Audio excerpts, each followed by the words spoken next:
I thought it might be cool to take an afternoon with Mr. Z in Vegas and drive around, checking out statistically what are some of the most dangerous neighborhoods in Las Vegas. And the thing you have to understand is when you go to a place like Las Vegas, there are lots of great neighborhoods. There's some sketchy neighborhoods, and then there's some neighborhoods that look just on paper statistically horrible. For example, West Las Vegas around Jerry's Nugget Casino has a crime rate 700 times above the national average, and you have a 1 in 7 chance of being victimized by crime, period there.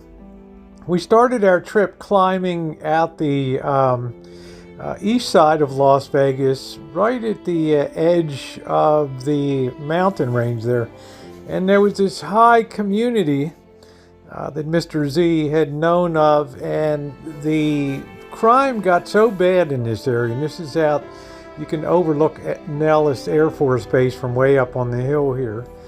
And the crime was so bad in this particular area that they actually had to roadblock the end off of some streets and change the pattern. So there was really just one way in and multiple ways out, and some of the streets are totally barricaded. It's kind of unusual to just see dumpsters on the street, but there was a lot of really sketchy people hanging as I looked down some of the alleys.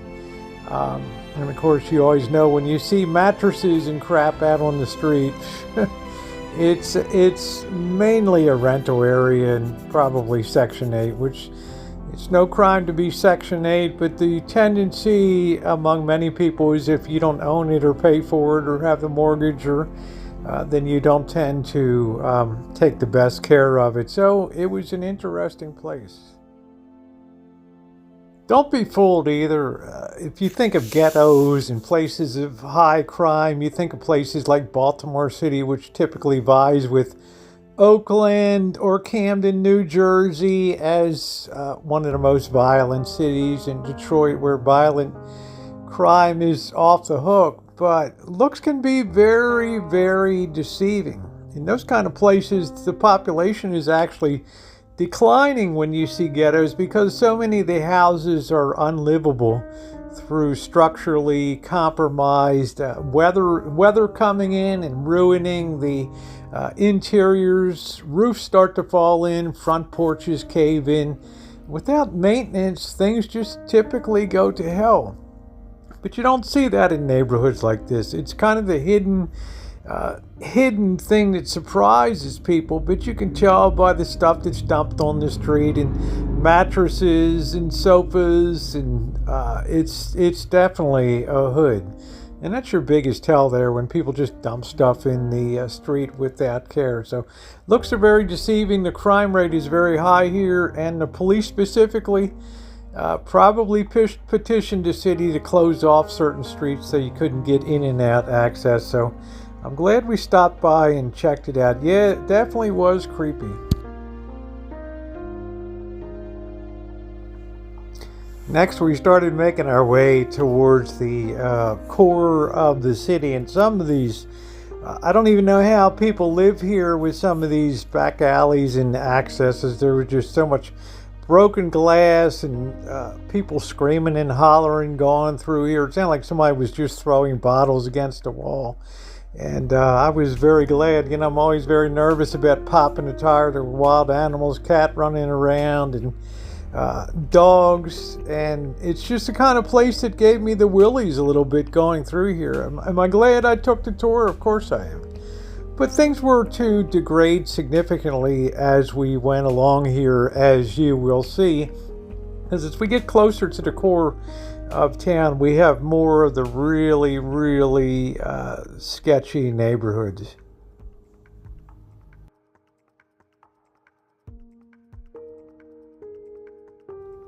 As we rolled from east to west going into the city, you started to hit these, well, quite a few of these enclaves where you would have what looked to be these dead-end streets that people, homeless, would just take over with shopping carts and just garbage galore. And it was really shocking to me how particularly filthy it is. I mean, I'm a person who believes we can all be down on our luck, but it does not mean that you have to trash the area that you're staying in. Find a place to dump. Try to keep your trash together. Find a place to dump.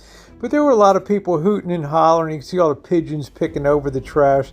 There were a lot of people hooting and hollering and screaming as we came through this particular area. And I guess it's just some people strung out or whatever, just living a life. But I was afraid people were going to run out in front of the van. So this is one area I was really, really happy to get the hell out of because it was so damn sketchy.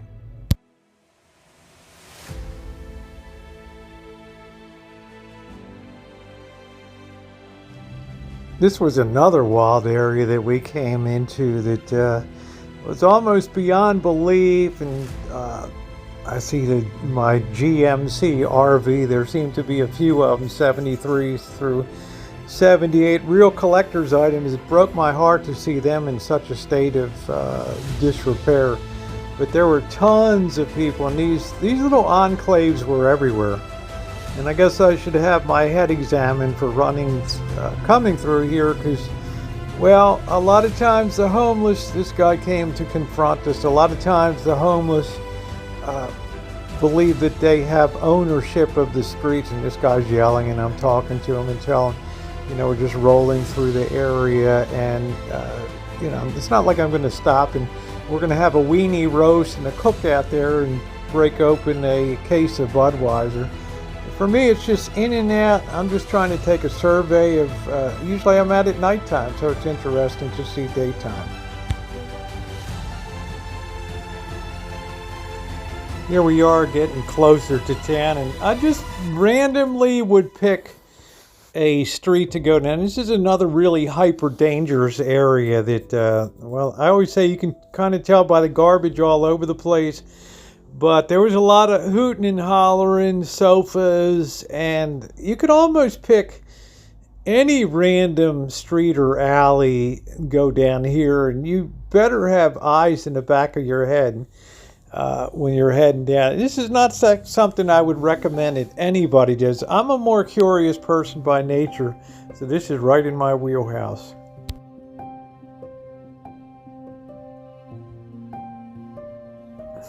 I still think I have rocks in my head. This is an area we used to walk to, Woodlawn Cemetery, where we would go black widow hunting and enjoy ourselves. But I knew it was a hyper dangerous area, and I was always very careful walking down here from downtown Las Vegas. But you're very much at risk if you come down here. This is where the Catholic Charities homeless shelter is, and God bless the people there that are getting help and shelter.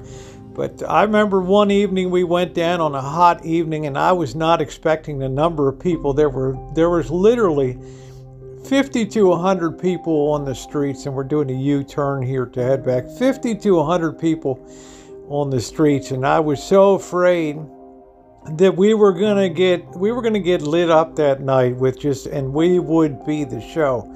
So when you go down to Vegas beyond the Neon Museum on Las Vegas Boulevard going into the valley, it's definitely not a place you want to go to on foot. I know there's the old Mormon, First Mormon fort there, which I don't think anybody goes to, Cashman Field, where the athletic center is. But it's a very, very dangerous place, and please don't ever walk down here, even during the daytime. Now, thankfully, we've had some encounters. We've had some people get up in our grill and get nasty, but thank goodness we've never had anything come to a point where our lives were threatened. Because I'm not a person that's out there to feature. I'm just a person to be on the streets, check it out, because I am curious about the life.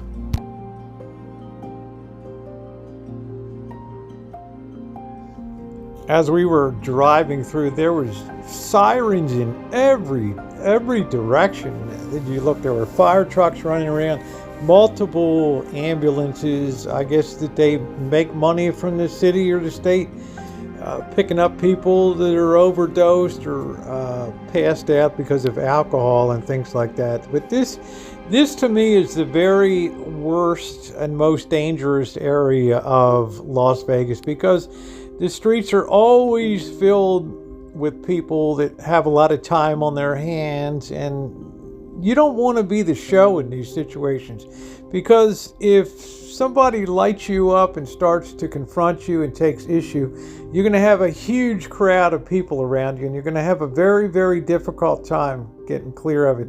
We're passing the Catholic Charities Center on the right, so okay to drive through at day, but nighttime, I mean, we're probably stupid. We do it a lot less now because they closed up the cemetery because people were defecating and removing their clothes and leaving all kinds of garbage and food there, and it just was a disaster.